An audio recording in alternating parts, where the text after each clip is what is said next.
what's out there. Fear, routine, hesitation, all try to hold us back. But exploration?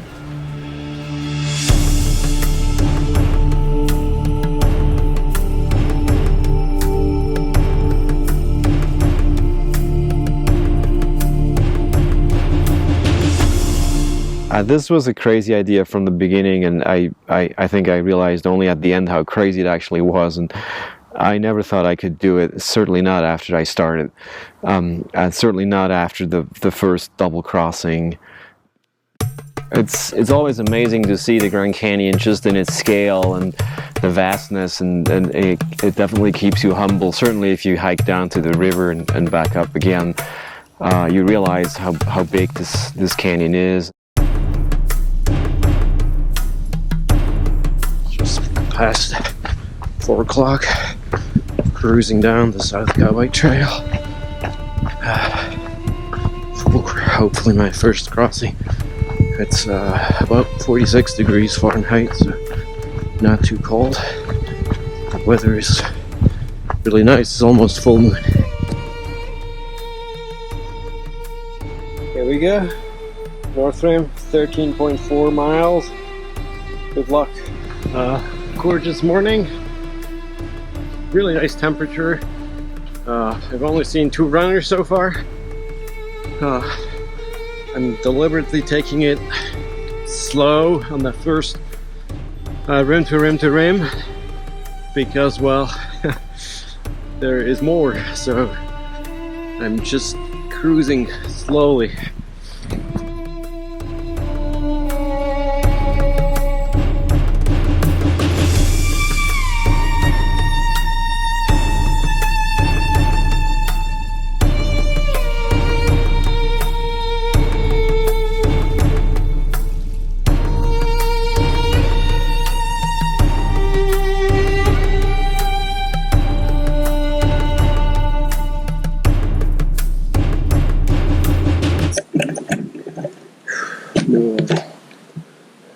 North Rim, it is first time.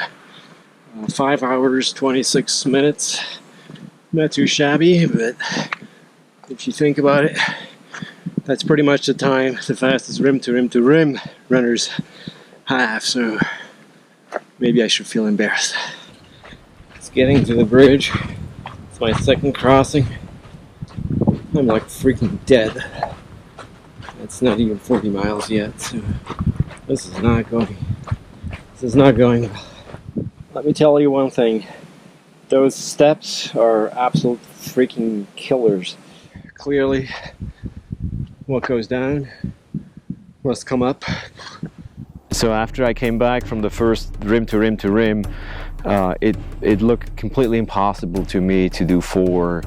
And as always, you're trying not to do the math, but then you're still doing it, and it's not good mentally. It's just a killer, and I really couldn't imagine ever doing 4. Crewing was actually a really pleasant experience for me because while you can't drive up to the trailhead, you can bike there, and there are really nice bike trails around.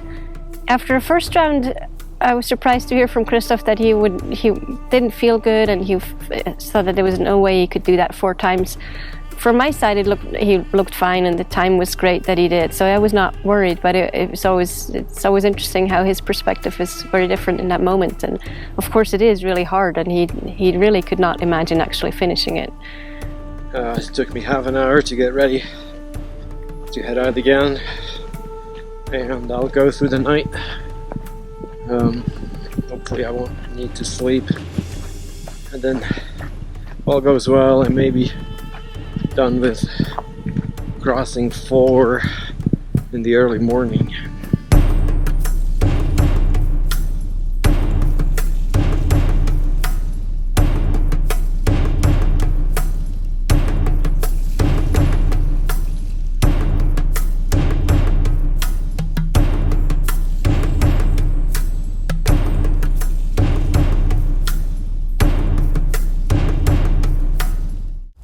On the second double crossing, as I was heading up on the North Rim, I suddenly felt really sick and had to throw up a couple of times, and It was a really rough moment. It was cold and windy, and I feel really terrible.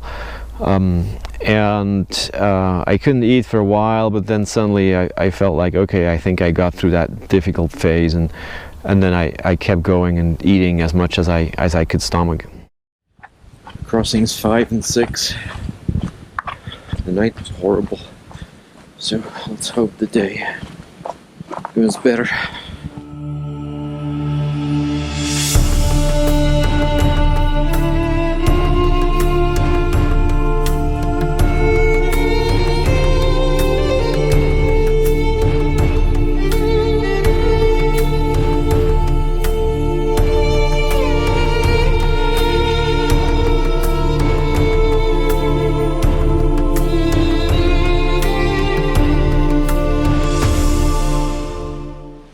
Took a little nap here at the pump house. That's the last water spot. So, it's really hot. One time I was there late at night, and there was a ranger there who was worried that I might be camping out there, so she started chatting, and turned out everybody knew about Christoph's attempt, and it was already the gossip at the ranger station. So yeah, so she was funny. She was like, oh yeah, he's one of those idiots, and but I was able to convince her that Christoph was well prepared and she wouldn't need to worry about us, and we definitely would not want to camp out there. At least that was not my plan.